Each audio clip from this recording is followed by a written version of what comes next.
Ibrahim Traoré has declared from today, if you are a minister and you are entitled to serve the people and you steal $1, I'm talking about $1, you are going to spend. What would it look like if a country finally declared war, not on another nation, but on its own corruption? That question was no longer hypothetical in Burkina Faso. On a seemingly ordinary morning in Ouagadougou, with markets humming and radio stations playing their regular morning chatter, something entirely unordinary was unfolding behind closed doors. Without warning, a quiet but sweeping operation was launched that would shake the foundations of the country's political and economic elite. This wasn't a headline announcement. It wasn't a press release about new reform. It was a storm, silent, precise, and deliberate. Court clerks began receiving sealed warrants. Military units were deployed, not to borders, but to government ministries. Unmarked vehicles rolled into the driveways of former finance directors, procurement officers, and customs chiefs. Phones went dead, social media lit up, and within hours, dozens of high-ranking officials were under arrest. No advance warning, no scapegoats, no selective justice. This was a coordinated assault on the very machinery of corruption. For the first time in decades, people who had operated with impunity suddenly found themselves face-to-face with prosecutors holding not promises, but proof. And at the center of it all stood Captain Ibrahim Traoré. But this wasn't the Ibrahim the public had come to know on the battlefield. He wasn't in military fatigues or behind a podium. When he finally appeared on national television later that evening, he wore a plain civilian shirt. No flags, no dramatics, just a calm, steady voice and an unmistakable message. He said simply, if you are a minister and you steal $1, just one, you will be punished. And for once, it wasn't just talk. This moment marked the beginning of something the people had long dreamed of but had never seen: real consequences. Within hours, Burkina Faso's political climate shifted from cautious reform to something far more radical. Active, merciless enforcement. Offshore accounts were banned. State contracts frozen. Hundreds of officials were taken into custody. Entire industries, long suspected of being pipelines for illicit wealth, were suddenly under state control. But what truly set this apart wasn't just the arrests. It was the precision. No leaks, no last-minute escapes, no tip-offs to the media. It was as though the state had spent months watching its own bloodstream, identifying every infected cell. And now, with surgical discipline, it was cutting them out, one by one. An elite investigative unit, reporting directly to Traoré, had been quietly building cases. This wasn't one of those bloated anti-corruption commissions created to please foreign donors. This was something closer to a war room.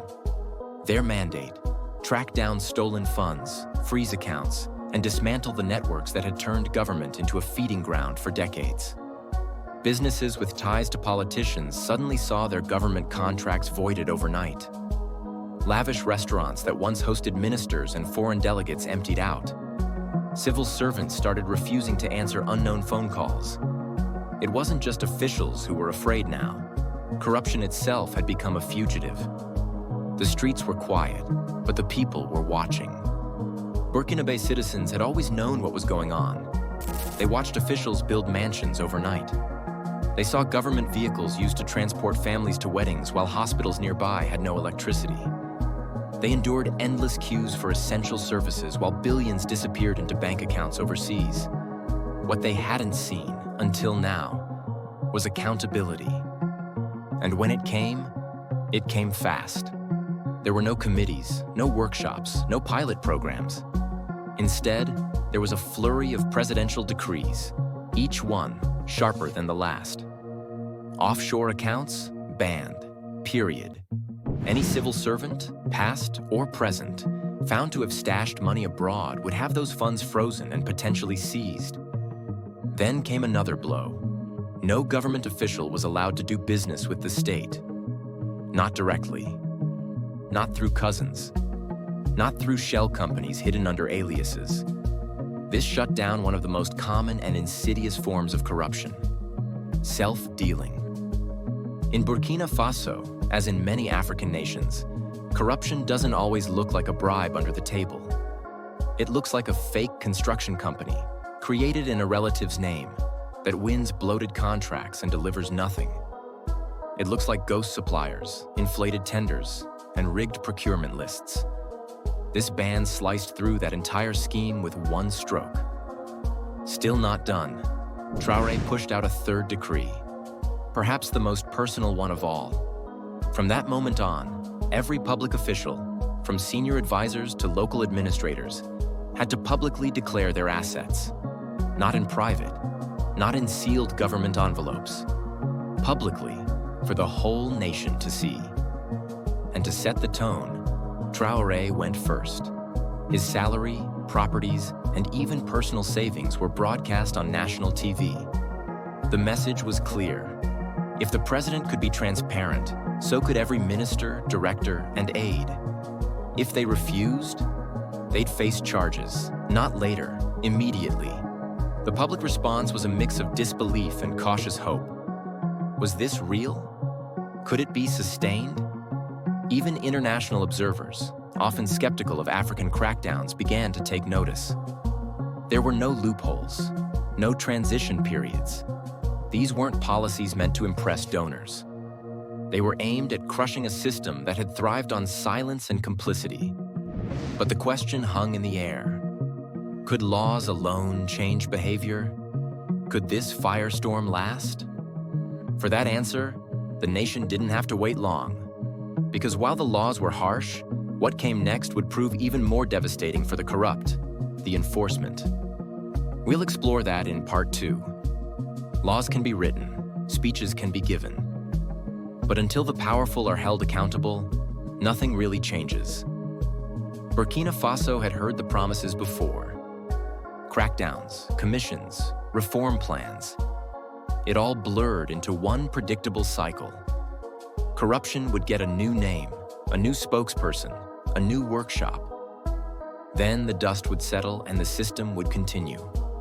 Different faces, same game. But this time was different. The laws had passed. The asset declarations were made public. The offshore accounts were frozen. And then, people began to fall, not quietly, not gently, but in public view. It started within days. A well-known former customs official, famous for his imported vehicles and extravagant lifestyle, was among the first.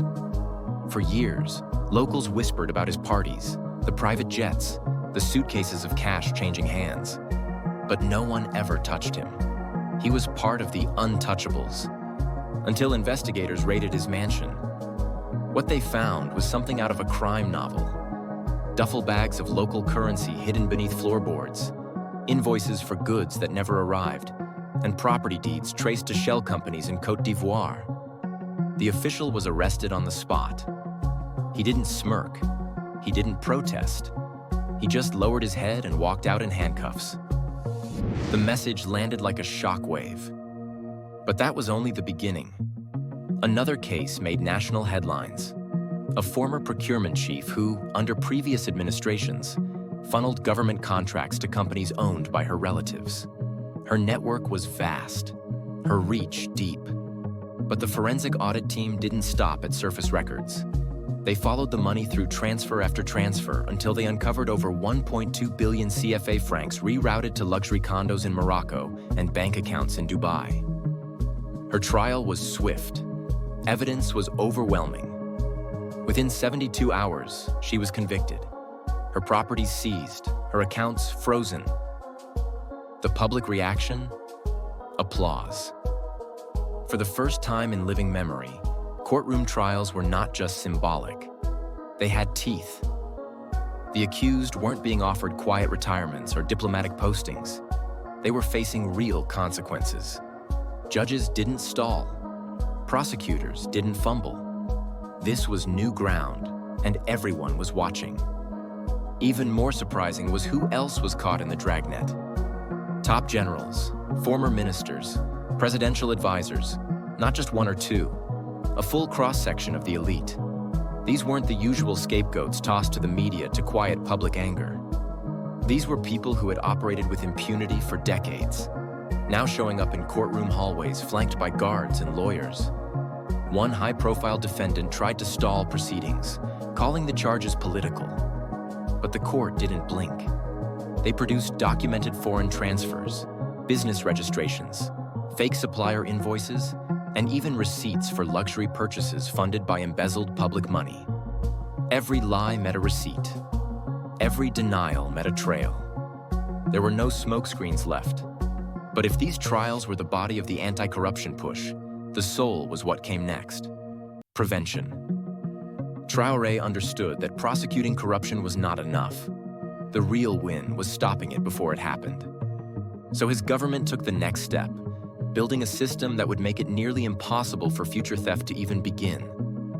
Every major government ministry was now paired with an internal monitoring team, handpicked and trained to detect fraud in real time. These weren't external consultants with fancy logos. These were embedded watchdogs, answerable only to the presidency. Their job was simple: stop deals before they become crimes. If a suspicious contract crossed a minister's desk, they flagged it. If a last-minute tender was filed with inflated numbers, it got blocked. Every budget line, every procurement deal, every license application now had an invisible guard watching. The change was immediate. Suddenly, rushed deals slowed down. Phone calls were recorded, meetings were documented. Mid-level officials started reporting their own departments. The culture of silence had flipped. And behind that shift was one small but powerful tool: the anonymous whistleblower system. Any civil servant in Burkina Faso could now report suspicious activity within their ministry, anonymously, with full legal protection. The hotline became a direct channel to the anti-corruption command. And it was used. A lot. No longer did junior staff feel helpless. No longer could senior officials operate without fear. The playing field changed. Not perfectly, not overnight, but meaningfully. As one civil servant said in an interview, "For the first time, it's the corrupt who are afraid, not us." But as arrests climbed and courtrooms filled, a different question emerged. Justice was happening. But what about restoration? The money was gone. The hospitals still lacked supplies. The roads were still broken. The schools still needed roofs. Putting thieves in jail wasn't going to rebuild what they had taken. That's when the campaign took a dramatic turn, from prosecution to repatriation. A special task force was formed behind closed doors. Its members included forensic accountants, cybersecurity experts, legal consultants, and financial intelligence officers. Their mission? Track down stolen public funds, wherever they had been hidden. No press releases, no time for ceremony, just hard, methodical tracking. They didn't rely on Western institutions known to protect secrecy. Instead, they forged relationships with non-aligned nations: Turkey, Russia, the UAE, and a handful of Asian countries. Countries that had fewer political games and more interest in cooperation. The early wins were quiet, but powerful. A €600,000 offshore account belonging to a former agriculture minister was frozen in Luxembourg. A suspicious €2 million transfer was intercepted as it entered a Moroccan investment portfolio. Properties in Ghana, Ivory Coast, and Senegal were flagged and connected to officials now under investigation. And then, something unprecedented happened. Each recovered asset was logged in a public digital registry, updated in real time. Citizens could see the numbers. They could trace where each recovered franc was going, what ministry it was reallocated to, what project it was funding, what region it would support. A monthly breakdown was even published, showing how the funds were being used: health, education, infrastructure. It wasn't just justice, it was transparency. Real, measurable, public-facing transparency. People began to believe again, not just in justice, but in ownership. Because as powerful as the crackdowns were, as emotional as the trials became, nothing mattered more than this: proving that what was stolen could be returned, that the system could fix itself. But as this financial hunt expanded beyond Burkina Faso's borders, a new kind of pressure began to rise. Some foreign governments, especially those whose banks had long sheltered African wealth, grew uncomfortable. Suddenly, Burkina Faso investigators were facing visa delays. Some foreign partners stopped returning calls. Quiet resistance began to form. And Traoré, as always, responded directly. "If our enemies hide in glass towers overseas," he said in a closed-door briefing that later leaked online, "then we will shine a light so bright, even their lawyers won't be able to look away." The war on corruption was no longer domestic. It had become global. By the time Captain Ibrahim Traoré froze offshore accounts and brought corrupt ministers to trial, something deeper had begun to stir in Burkina Faso, something more permanent than laws or prosecutions. It wasn't just about justice anymore. It was about reclaiming ownership, not just of money, but of meaning. Because while millions had been looted and hidden abroad, the biggest theft wasn't in a Swiss vault or a Moroccan condo. It was beneath the people's feet, every day, every year, for decades. Burkina Faso is one of the top gold producers in Africa. Yet the nation has long ranked among the poorest. Villages near mining sites live in darkness while tons of raw gold are loaded into trucks and flown out. The contradiction is so visible it barely shocks anyone anymore. But Traoré wasn't interested in shock. He wanted change. And he knew that if he didn't confront the gold economy, everything else would be cosmetic. So he issued the boldest order of his presidency. Quietly, without a televised address, without a press release. Effective immediately, no new foreign gold export licenses would be approved. Existing mining contracts, frozen for audit, suspicious mining zones, seized by the state. Soldiers were deployed, not to fight rebels, but to secure extraction sites. Satellite surveillance was activated to track smuggling routes. There were no closed-door negotiations, no appeals, no compromise. Burkina Faso's gold, long treated as open loot, was now under full state control. But this wasn't just about cutting foreign companies out. It was about building something entirely new. At the center of this economic revolution was an idea that had never been seriously pursued: refining gold at home. Construction began quietly on the country's first state-owned gold refinery. No foreign middlemen, no export before processing loopholes. For the first time, Burkina Faso would refine its own gold, set its own prices, and retain its profits. Inside the concrete walls of that refinery was more than just infrastructure. It was sovereignty. The blueprints prioritized local engineers. Contracts were publicly transparent. Foreign advisors were allowed, but only if they had no prior ties to the same corporations that had plundered Burkina Faso for years. No more gold for promises. No more prosperity that left the people behind. And it didn't stop there.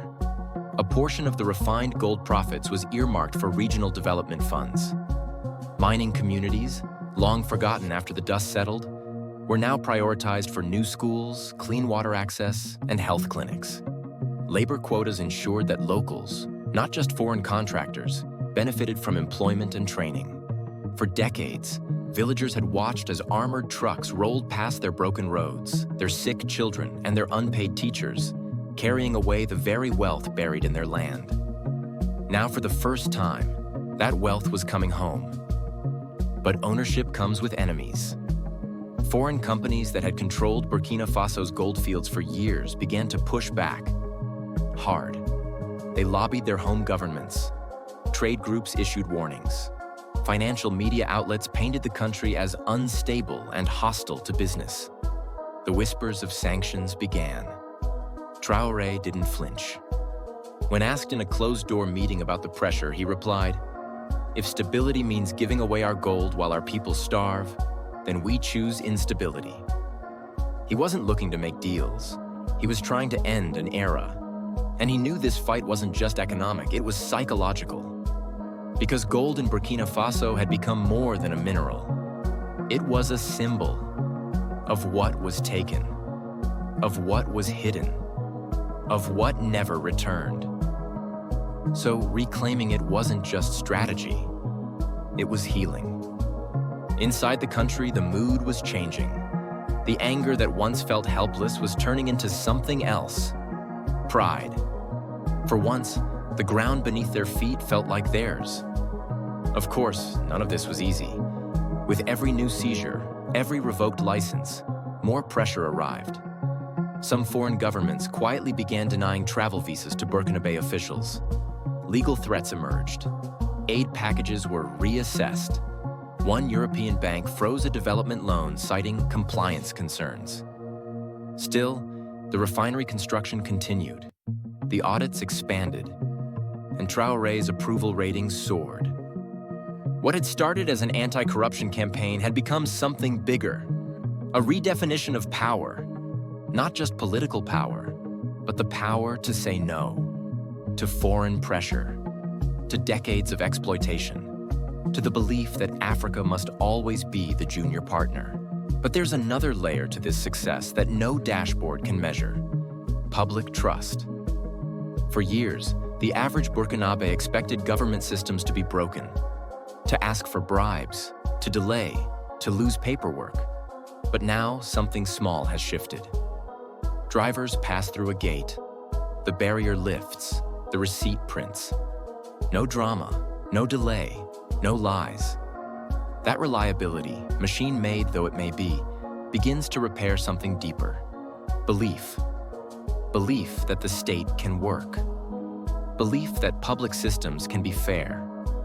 And belief, most importantly, that citizens don't always have to pay extra just to be treated decently. And with trust comes something more powerful: dignity. That dignity, once restored, can reshape everything. It can fuel compliance. It can grow tax bases. It can reduce corruption. It can give governments the courage to say no to bad contracts, to exploitative loans, to development traps masked as generosity. That's how sovereignty is built. Not through slogans, through systems. Still, none of this is guaranteed. The toll stations are automated, but the future they enable is not. If this network is to remain a tool of service, not surveillance, it must be protected. Not just with code, but with ethics, transparency, and law. There must be watchdogs. There must be whistleblower protections. There must be clear red lines on what the data can be used for and what it cannot. Because while technology can free a nation, it can just as easily cage it. For now, Burkina Faso is walking a bold path. It has not waited for permission. It has not begged for funding. It has not settled for cheap copies of foreign blueprints. It has built something original, local, and powerful. But the real test isn't technical, it's moral. Will this tool empower the people, or will it slowly turn on them? Only time and the choices of leaders will decide that. What do you think? Is Burkina Faso building the future, or quietly creating a digital state of control? Drop your thoughts in the comments. If this story made you think, like the video, share it, and subscribe to the channel for more deep dives into African transformation, Black culture, and untold stories. Until next time, stay informed, stay aware.